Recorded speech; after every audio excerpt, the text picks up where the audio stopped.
ಗುರ್ಲಾಪುರದ ರೈತರ ಹೋರಾಟ, ಇಂಗ್ಳಿ ಗ್ರಾಮಸ್ಥರಿಂದ ಬೆಂಬಲ, ಜೊತೆಗೆ ರೈತರಿಗೆ ಆಹಾರ ಪದಾರ್ಥಗಳ ರವಾನೆ.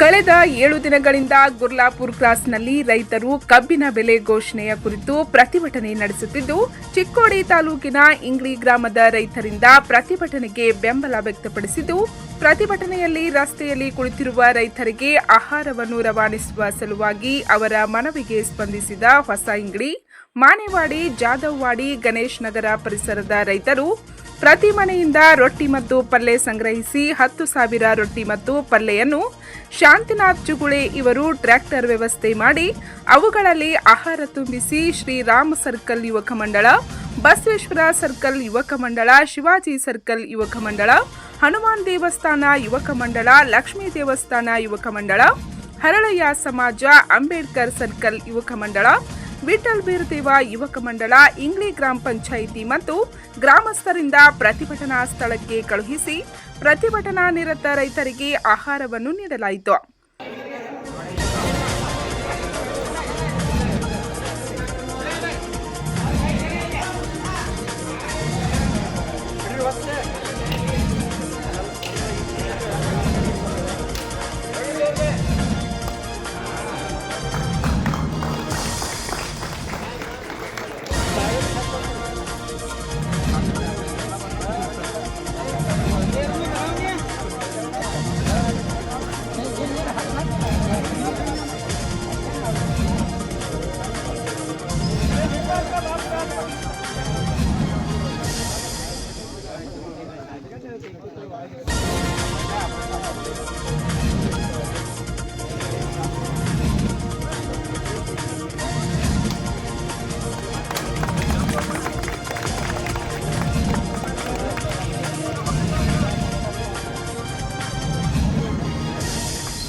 प्रशांत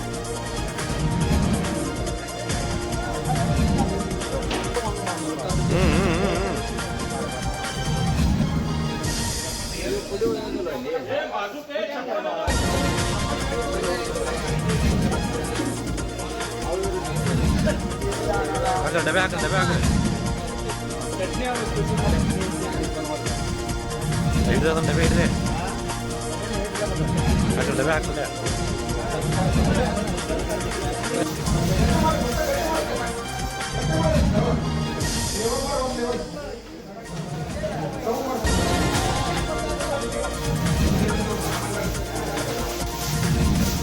Telepon.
ಹೋಗಿಗಳು ತೋರ್ಸೋದ ಕ್ಯಾನ್ ಹೋಗಿ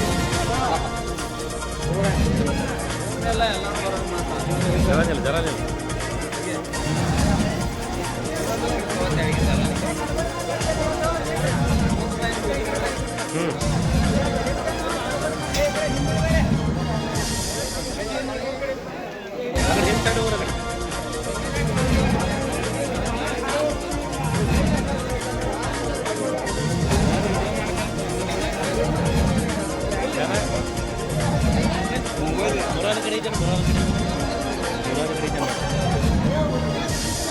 ನಿಮ್ಮ ಸೈಡ್ ಹೊರಗಡೆ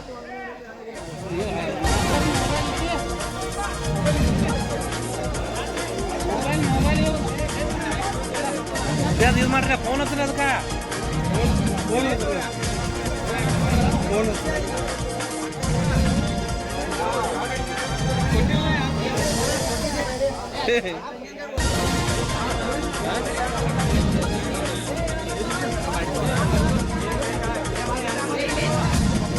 ಟಿಕೆಟ್ ನೋಡ್ರಿ ಎಲ್ಲಾರು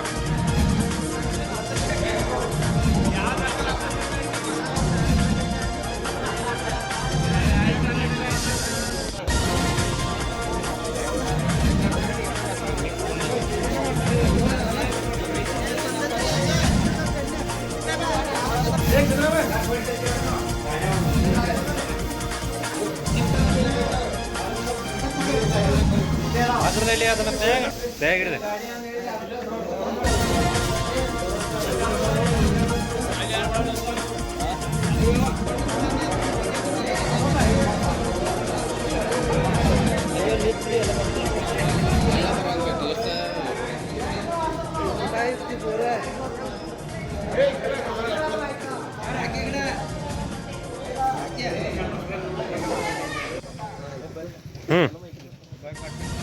ಯಾವ ಸರ್ಲೆ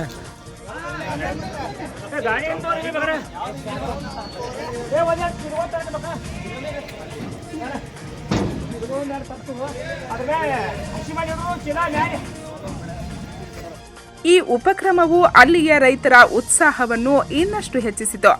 ಈ ಸಮಯದಲ್ಲಿ ಕಲ್ಲಪ್ಪ ಕಾಂಬ್ಳೆ, ಸುರೇಂದ್ರ ಲಂಗೋಟಿ, ಅಜಿತ್ ಡಿಗ್ರಜ್ಜಿ ಮಾತನಾಡಿದರು.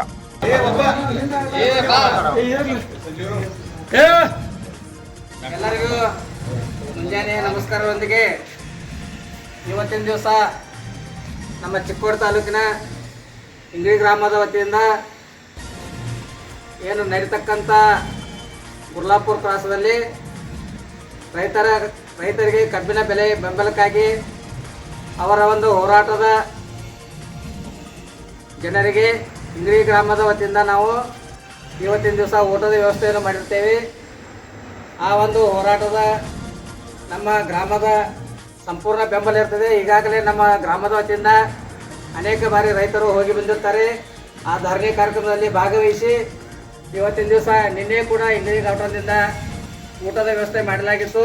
ಅದೇ ರೀತಿ ಇವತ್ತಿನ ದಿವಸ ಕೂಡ ಇಂಗ್ಳಿ ಗ್ರಾಮದ ವತಿಯಿಂದ ವಿವಿಧ ಸಂಘ ಸಂಸ್ಥೆಯ ಪದಾಧಿಕಾರಿಗಳು, ಗ್ರಾಮ ಪಂಚಾಯತಿ ಅಧ್ಯಕ್ಷ, ಉಪಾಧ್ಯಕ್ಷ ಎಲ್ಲ ಸದಸ್ಯರು ಕೂಡಿಕೊಂಡು ವಿವಿಧ ಗ್ರಾಮದ ಹಿರಿಯರು ಹಾಗೂ ಯುವಕರು ಕೂಡಿ ಆ ಒಂದು ಹೋರಾಟದ ನಿಮಿತ್ತ ನಮ್ಮ ಗ್ರಾಮದ ವತಿಯಿಂದ ಊಟದ ವ್ಯವಸ್ಥೆಯನ್ನು ಮಾಡಿ ಇವತ್ತಿನ ದಿವಸ ಆಹಾರದ ವಿವರ ಈ ರೀತಿದೆ. ಜೋಳದ ರೊಟ್ಟಿ 16,000 ರೂಪಾಯಿ, 16,000.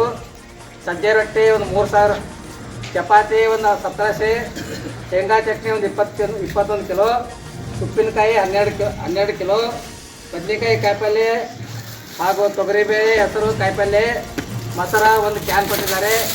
ಈ ದಾನಿಗಳು ಮಾಡಿದಂಥ ಎಲ್ಲರಿಗೂ ಧನ್ಯವಾದಗಳು ತಿಳಿಸಿ ಈಗ ನಾವು ಈ ಆಹಾರವನ್ನು ಗುರ್ಲಾಪುರ ಕ್ರಾಸಿಗೆ ಒಯ್ತಾ ಇದ್ದೇವೆ. ಎಲ್ಲರಿಗೂ ಧನ್ಯವಾದಗಳು. ಈಗಾಗಲೇ ನಮ್ಮ ಅನ್ನದಾತರು ರೈತರು ಗುರ್ಲಾಪುರದಲ್ಲಿ ಕಬ್ಬಿನ ಬೆಲೆಯ ಸಲುವಾಗಿ ಸತತವಾಗಿ ಇಂದಿಗೆ 7ನೇ ದಿವಸ ಆಂದೋಲನವನ್ನು ಮಾಡುತ್ತಿದ್ದಾರೆ. ಆ ಕಾರಣಕ್ಕಾಗಿ ನಮ್ಮ ರಾಜ್ಯದಲ್ಲಿ ರೈತರಿಗೆ ಕಬ್ಬಿನ ಬೆಲೆ 3,500 ಸಿಗಬೇಕೆಂದು ಈಗಾಗಲೇ ಗುರ್ಲಾಪುರದಲ್ಲಿ ನಡೆಯುತ್ತಿರುವ ಕಬ್ಬಿನ ದರದ ಬಗ್ಗೆ ಆಂದೋಲನಕ್ಕೆ ನಮ್ಮ ಇಂಗ್ಳಿ ಗಾರ್ಟನ್, ಗಣೇಶ್ ನಗರ್, ಜಾಧವವಾಡಿ ಮತ್ತು ಮಾನ್ಯವಾಡಿ ಎಲ್ಲ ಗ್ರಾಮಸ್ಥರು ಅಲ್ಲಿಗೆ ರೈತರಿಗಾಗಿ ಆಹಾರ ಧಾನ್ಯವನ್ನು ಕೊಟ್ಟು ಕಳಿಸಬೇಕೆಂದು ನಮ್ಮ ಎಲ್ಲ ಯುವಕರು ನಿನ್ನೆ ಸಂಜೆ ಒಂದು ಮೀಟಿಂಗ್ ತೆಗೆದುಕೊಂಡು ಈಗಾಗಲೇ ಎಲ್ಲ ರೈತ ಬಾಂಧವರು ಅಲ್ಲಿಗೆ ಒಯ್ಯಲು ಆಹಾರ ಸಾಮಗ್ರಿಗಳನ್ನ ತಂದು ಕೊಟ್ಟಿರುತ್ತಾರೆ. ನಮ್ಮೆಲ್ಲ ಊರಿನ ಯುವಕರು ಬಂದು ಈ ಕಾರ್ಯಕ್ಕೆ ಮತ್ತು ಇಲ್ಲಿಂದ ಹೋಗಿ ಗುರ್ಲಾಪುರದಲ್ಲಿ ನಮ್ಮ ರೈತರಿಗೆ ಒಂದು ಬೆಂಬಲವನ್ನು ಸೂಚಿಸಲು ಮತ್ತು ಇಲ್ಲಿಂದ ಟ್ರ್ಯಾಕ್ಟರ್ ತೆಗೆದುಕೊಂಡು ಹೋಗಿ ನಮ್ಮ ಎಲ್ಲ ಯುವಕರು ಹೋಗಿ ಅಲ್ಲಿ ನಮ್ಮ ರೈತರಿಗೆ ಬೆಂಬಲ ಸೂಚಿಸಿ ಕಬ್ಬಿಗೆ 3,500 ಬೆಲೆ ಸಿಗಬೇಕಂತ ನಾವೆಲ್ಲರೂ ಆ ರೈತರಿಗೆ ನಮ್ಮ ಊರಿನ ವತಿಯಿಂದ ಬೆಂಬಲವನ್ನು ಕೊಡುತ್ತಿದ್ದೇವೆ.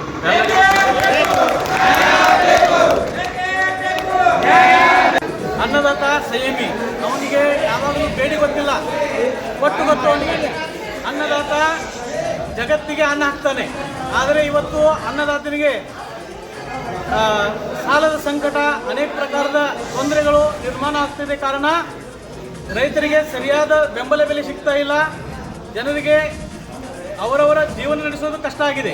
ಇಂಥ ಪರಿಸ್ಥಿತಿಗಳಲ್ಲಿ ಕಾರ್ಖಾನೆಯ ಮಾಲೀಕರು ಹಾಗೂ ಸರ್ಕಾರ, ಕೇಂದ್ರ ಸರ್ಕಾರ ಇರ್ಬೋದು, ರಾಜ್ಯ ಸರ್ಕಾರ ಇರ್ಬೋದು, ಯಾವುದೇ ಸರ್ಕಾರ ಇರಲಿ, ಯಾವುದೇ ಫ್ಯಾಕ್ಟ್ರಿ, ಯಾವುದೇ ಪಕ್ಷದವರು ಇರಲಿ, ಎಲ್ಲರೂ ಅನ್ಯಾಯ ಮಾಡ್ತಾ ಇದ್ದಾರೆ.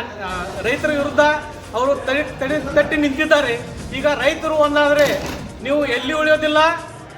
ನೇಪಾಳದಲ್ಲಿ ಆದ ಪರಿಸ್ಥಿತಿ ಇಲ್ಲಿ ಆಗೋದು ಭಾಳ ದಿನ ಉಳಿದಿಲ್ಲ. ಈಗ ಇಂದು ನೀವೇನಾದರೂ ಬೆಲೆಯನ್ನು ನಿರ್ಧರಿಸಿದರೆ ಮಾತ್ರ ನೀವು ಉಳಿತೀರಿ. ಇಲ್ಲಾಂದ್ರೆ ರೈತರು ಮುಂದೆ ಬರೋ ಎಲೆಕ್ಷನ್ದಾಗ ನಿಮಗೆ ಎಲ್ಲ ಪಾಠ ಕಲಿಸ್ತಾರೋ ಬಿಡಂಗಿಲ್ಲ ರೈತರು. ಯಾಕಂದ್ರೆ ಅವ್ರದ್ದು ಒಂದು ಕಟ್ಟಿ ಹೊಡೆದೈತಿ.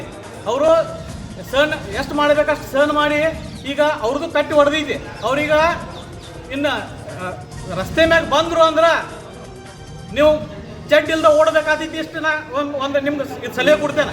ಇನ್ನೂ ನೀವು 1-2 ದಿವಸನಾಗ ಒಂದು ಬೆಂಬಲ ಬೆಲೆ ಸೂಚಿಸ್ರಿ, ಯೋಗ್ಯ ದರ ಸೂಚಿಸ್ರಿ. ಈಗ 3,500 ಕೇಳಿದ್ದು ಏನು ತಪ್ಪಿಲ್ಲ. ಮಹಾರಾಷ್ಟ್ರದಲ್ಲಿ ಒಂದು ಕಾರ್ಖಾನೆ, ಬಿದಿರಿ ಕಾರ್ಖಾನೆ 3,614 ಕೊಟ್ಟರು. ಅವರಿಗೆ ಅವರು ಸಂಘಟನೆದವ್ರು ಇನ್ನೂ ಮಾನ್ಯ ಮಾಡಿಲ್ಲ.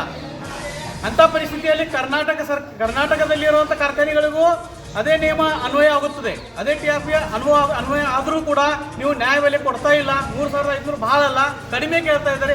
ಇದನ್ನು ಪೂರ್ತಿ ಮಾಡಿ ಮತ್ತು ಜನರಿಗೆ ಒಂದು ನ್ಯಾಯ ಕೊಡಿ. ಇಲ್ಲ ಅಂದರೆ ಮುಂದೆ ಬರುವ ಎಲೆಕ್ಷನ್ಗಳಲ್ಲಿ ನಿಮಗೆ ಅದರ ಉತ್ತರ ಸಿಗುತ್ತೆ. ಇಷ್ಟೇ ಹೇಳಿ ನಾನು ಮಾತು ಮುಗಿಸ್ತೀನಿ. ಪಂಚ್ ನ್ಯೂಸ್ಗಾಗಿ ಇಂಗ್ಲೆಯಿಂದ ತಾತಾ ಸಾಬ್ ಕಾಮತ್.